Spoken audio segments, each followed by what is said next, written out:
بسم الله الرحمن الرحيم فأما اليتيم فلا تقهر وأما السائل فلا تنهر وأما بنعمة ربك فحدث صدق الله العظيم السلام عليكم ورحمة الله وبركاته সভাপতি শ্রদ্ধেয় নুরুল ইসলাম বুলবুল ভাই কথা বলবেন। জুলাই আগস্টের গণঅভ্যুত্থানে অনেক ভাই আমাদের থেকে চলে গেছে। তোমরা জানো যে আজকে তোমরা যারা এখানে যে বয়সে আছো, তোমাদের বয়সী এরকম সন্তানেরাও 2024-এর জুলাই আগস্টের গণঅভ্যুত্থানে শহীদ হয়েছে।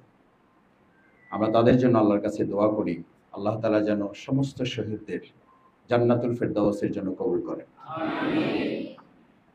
আহত পঙ্গু অবস্থায় তোমাদের মতো অনেক সন্তানেরা, তোমাদের মধ্যে এরকম ছোট ছোট মানুষেরা, কেউ চোখ হারিয়েছেন, কেউ হাত হারিয়েছেন, কারো গুলি লেগে এখনো পা পঙ্গু হয়ে আছে।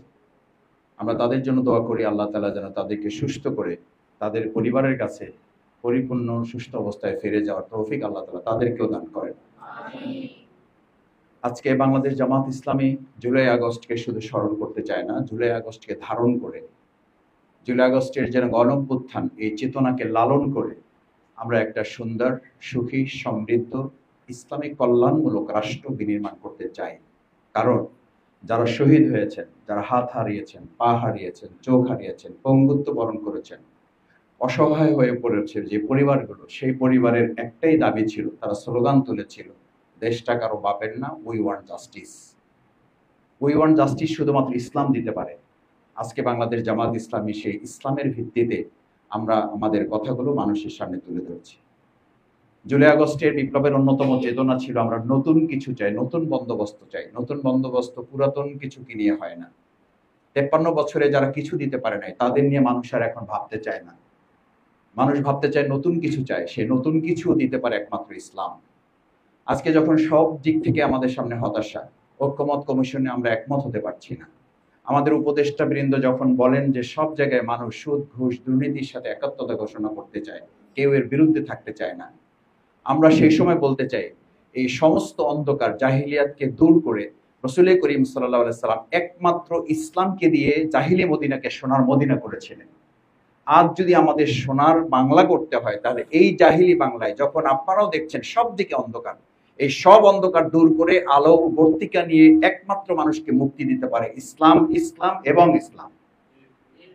সেই জায়গাটা জামাত ইসলামী আমরা দেশের মানুষের কাছে আহ্বান জানাই। সবশেষ সংস্কার নিয়ে আমরা কথা শুনলেই একটা কথা শুনি, খুব দুর্ভাগ্যজনক বলতে হবে এটা, আমরা মানুষের স্বীকৃতি দিতে চাই না। কেউ বলেন আমাদের 31 দফা, কেউ বলে আমাদের 41 দফা, কেউ বলেন যে আমরা সবার আগে শুরু করেছি। তাহলে আমরা বলবো যে বাংলাদেশ জামাত ইসলামের ইতিহাস সম্পর্কে আপনারা এখনো জানতে ব্যর্থ হয়েছেন।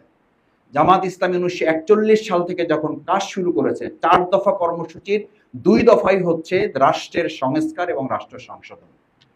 তাহলে কেউ যদি বলে আমরা 3 বছর আগে শুরু করেছি, তাহলে আমাদের তো বলতে হবে আমরা শুরু করেছি 1941 সাল থেকে। এটা জানতে যদি কেউ ব্যর্থ হয়, এই ব্যর্থতা তো জামাত ইসলামী না, এটা জনগণ জানে।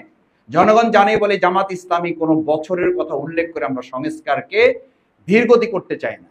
আমরা শুরু করেছি তার মানে আমরা এটা বাস্তবায়ন করবো না, এটা হতে পারে না। আসুন, আমরা কে কবে শুরু করেছি তার চেয়েও জুলাই আগস্টের অভ্যুত্থানের সবচেয়ে বড় চেতনা হচ্ছে সংস্কার বিচার সম্পন্ন করেই একটা সুষ্ঠু নির্বাচনের ভিত্তিতে জনগণের আকাঙ্ক্ষা পূরণ করতে হবে ইনশাআল্লাহ। আল্লাহ তাআলার কাছে সেই তৌফিক কামনা করে আজকে তোমাদের সামনে এটা শুকরিয়া আদায় করি, যেই শেখ হাসিনা তোমাদের এই মাদ্রাসাগুলোকে একসময় জঙ্গি কারখানা নাম দিয়েছিল, তোমাদের এই মাদ্রাসাগুলোকে তালা দিতে চেয়েছিল, তোমাদের এই মাদ্রাসায় গোয়েন্দা সংস্থা পাঠিয়ে কার টুপি আছে, কার কাছে কি আছে, এবং হুমকি দিত যে তোমাদের এই সব মাদ্রাসাগুলো এই জঙ্গি উৎপাদন এগুলো বন্ধ করে দেওয়া হবে।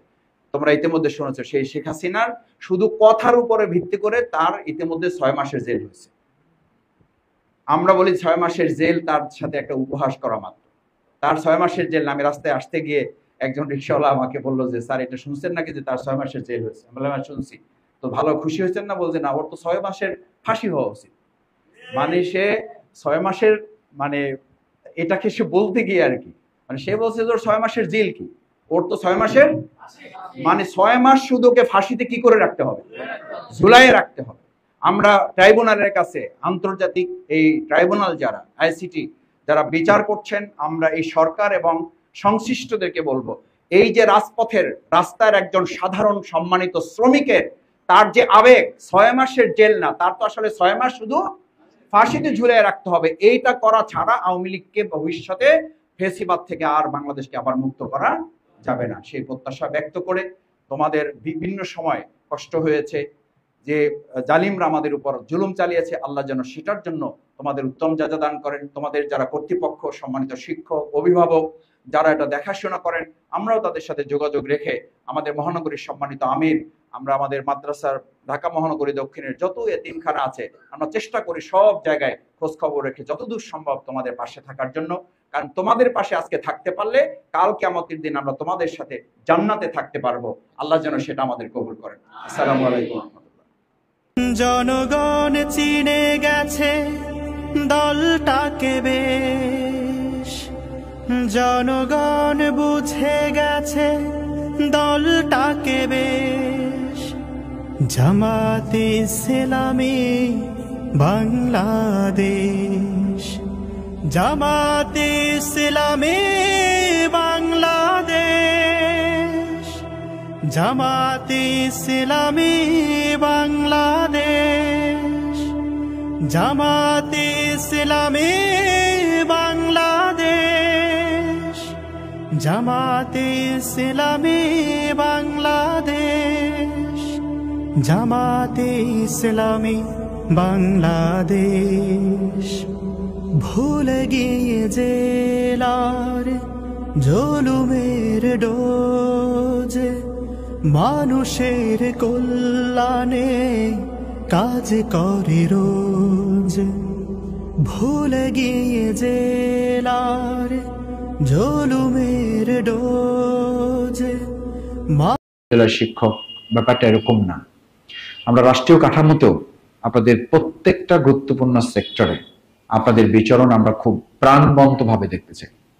সম্মানিত নেতৃবৃন্দ এবং আজকে যাদের জন্য আয়োজনের মধ্যাকর্ষণ, যারা আমাদের বর্তমান এবং ভবিষ্যতের স্বপ্নের কারিগর, যারা সে সমস্ত প্রাণপ্রিয় মেধাবী শিক্ষার্থী ভাইয়েরা, যে ঢাকা মহানগরী থেকে আমরা ঢাকা ইউনিভার্সিটিকে শুধু আজকে বৃত্তি, এটা একেবারেই সামান্য একটা বিষয়। আমরা সব ধরনের প্রস্তুতি নিয়ে আমরা ঢাকা ইউনিভার্সিটিকে ভবিষ্যৎ বাংলাদেশের জন্য তৈরি করতে চাই এবং সত্যি তৈরি করতে চাই। দ্বিতীয় কথা হচ্ছে আমাদের লিমিটেশনস গুলো কি কি, সেই লিমিটেশনস গুলো আমাদের আইডেন্টিফাই করার ক্ষেত্রে আপনারা যে একটা ওয়াচ টাওয়ারের ভূমিকা পালন করার সুযোগ পান। আমরা রাজশাহী ইউনিভার্সিটিতে আমরা বলতাম যে যারা হলে থাকে আর যারা মেসে থাকে, এদের পার্থক্য হলো যে ইউনিভার্সিটিতে পড়ে কিন্তু সে মাদ্রাসার ছাত্র, মানে মাদ্রাসায় পড়ার মতো একটা অবস্থা কি হলে না থাকলে। আর আমরা যারা ঢাকা ইউনিভার্সিটির বাইরে থেকে পড়ে এসেছি, এটা খুব বাস্তব কারণে, মানে এটা ছোট বড় কারণে না, পলিটিক্যাল, জিওগ্রাফিক্যাল, ইন্টেলেকচুয়াল, ইন্টারন্যাশনাল সমস্ত দিক কভার করলে Dhaka university is like a light house. এটা একটা আলোর প্রদীপ, এটা একটা আলোকবর্তিকার মতো। তো সেই আলোকবর্তিকার যারা স্টুডেন্ট এখানে, আমরা তাদের সাথে আজকে বসার সুযোগ পেয়েছি। তৃতীয় কথা হচ্ছে যে আমরা আপনাদেরকে শুধু বিসিএস অথবা বিশ্ববিদ্যালয়ের শিক্ষক ব্যাপারটা এরকম না। আমরা রাষ্ট্রীয় কাঠামোতেও আপনাদের প্রত্যেকটা গুরুত্বপূর্ণ সেক্টরে আপনাদের বিচরণ আমরা খুব প্রাণবন্ত ভাবে দেখতে চাই এবং আপনাদের বিচরণটা এমন হওয়া দরকার যে বিচরণটা বাংলাদেশ জামাত ইসলামী আন্দোলন